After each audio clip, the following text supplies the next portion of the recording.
लगाण वर्षा हेतु ढेंकानाळ जिले में बन्या परिस्थिति देखा मिली।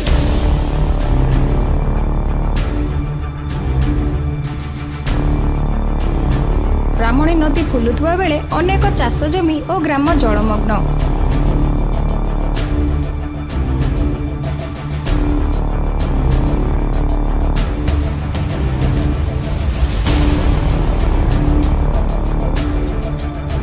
गंदिया ब्लॉक बाइंसी और कंका ग्राम जलबंदी में रही।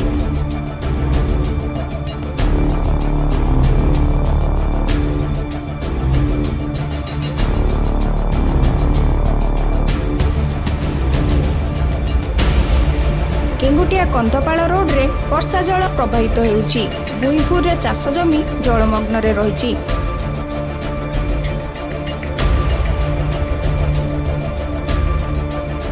परजंग तलबेरणा रे बन्या परिस्थिति। ओडापड़ा ग्राम रे मध्य बन्या परिस्थिति देखा मिली।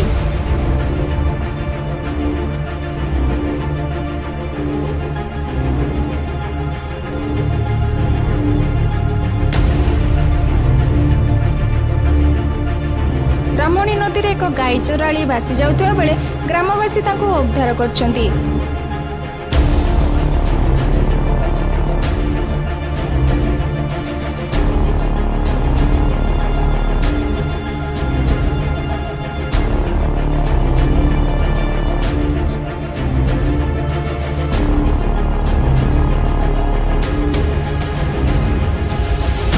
कंकड़ाहाड़ कंतोल ग्राम में पिछुड़ी नाल ब्रिज भांगी।